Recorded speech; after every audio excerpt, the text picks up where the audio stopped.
Kanye West, he didn't just fall, the man imploded. Kind of like that submarine at the bottom of the Titanic. Now, once upon a time, Kanye West was untouchable. The most influential artist of a generation. I mean, who wasn't at their local dance party doing the lean back from Gold Digger? I know I was. We're talking a billionaire with a fashion empire, Grammys that he decided to pee on, and he had presidential ambitions. But behind the genius was a ticking time bomb.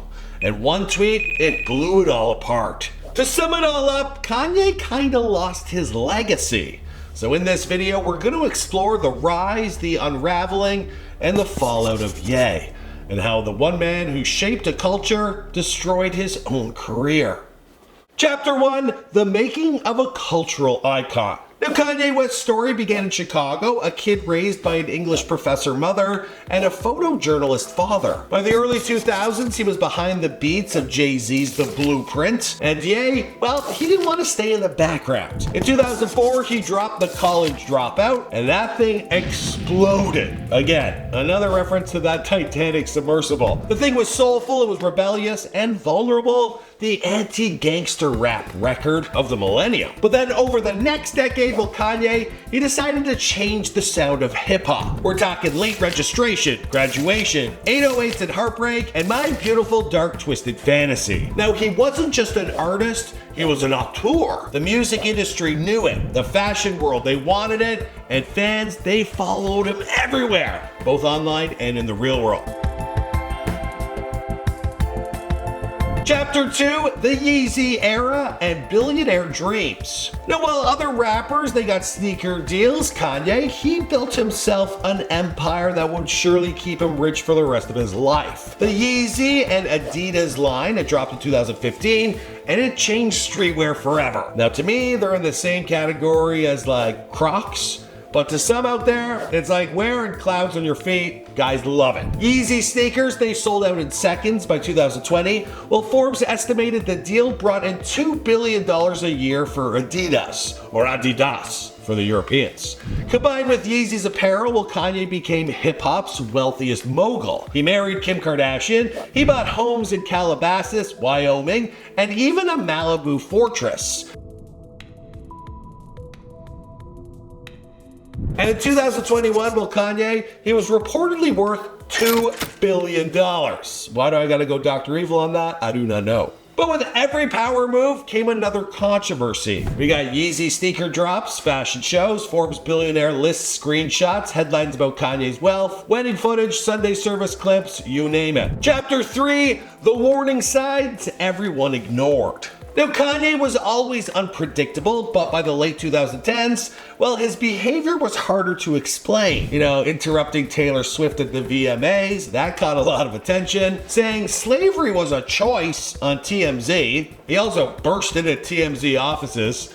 No one's done that before. Then he was wearing MAGA hats while visiting Trump at the White House. Now, fans started to become divided. Was Ye trolling or was he spiraling? Now, Kanye revealed he was diagnosed with bipolar disorder and even named his album Ye after the condition. But the outbursts, they just got louder. And the people closest to him, like Jay-Z, Kid Cudi, and Kim, well, they began pulling away. Chapter 4, the anti-Semitism that broke everything. So next up, Ye, well, he decided to pick a fight with the people you don't want to upset. I mean, these are the guys in the background. If you want a good accountant, find a Jewish guy. If you want a good lawyer, do the same. A business manager, likely Jewish. And Kanye West, he picked a fight with all of them.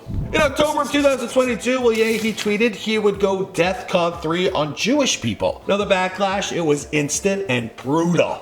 Adidas, Gap, Balenciaga, Vogue, Def Jam, they all dropped him within weeks. His CAA talent agency, well, they severed ties. His interviews, they got worse. All of a sudden, the guy was praising, can't even say that man's name. He denied the Holocaust, and he lashed out at reporters who didn't sympathize with what he was saying. Now, in under 10 days, Kanye lost over $1.5 billion in valuation, nearly all of it tied up in real estate and non-liquid assets. That's probably the biggest fall from grace I'll see in my lifetime, after Britney Spears. Now, things got so serious, well, Forbes went and cut him out of their billionaire list. Now, one of the most powerful creatives in the world, well, they had effectively torched their entire empire. And just like that, well, the Yeezy empire was over, as was his marriage to Kim Kardashian. And the worst part? Well, he didn't even seem to care.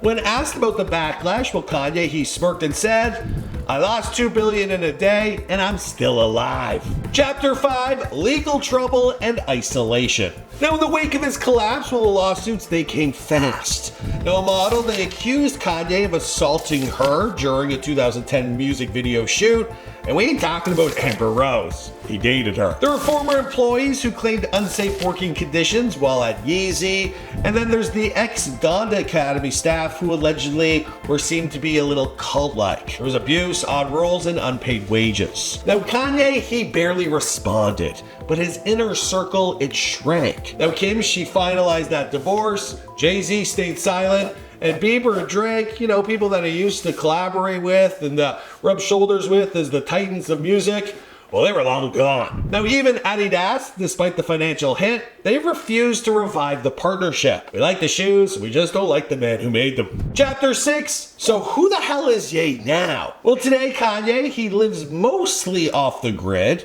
He occasionally surfaces, often with his wife Bianca Censori, wearing masks or shocking outfits, if she's wearing anything at all, as long as she stays with him. Even the newspapers are saying she's divorced him, so everyone else is rooting to take one of the best things he's got left. Now, he's claimed he's no longer bipolar and says he's autistic, not mentally ill. But whether it's a rebrand or a retreat, well, one thing is clear, Ye is no longer the voice of the culture. The stage he once owned, it's quiet, and the empire he built, it's starting to crumble. Finally, let's talk about the legacy that won't let go. Now, Kanye West, he's one of the greatest artists of the 21st century. And don't let me tell you that, he'll tell you that himself. But his music, his design, and his ambition, it reshaped a lot of the stuff that we currently know about pop culture. But his genius alone, it couldn't protect him. Not from hate, not from ego, not from himself.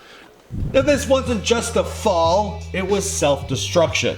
And the saddest part is, well, we watched it happen in real time. And that's the fall of Ye.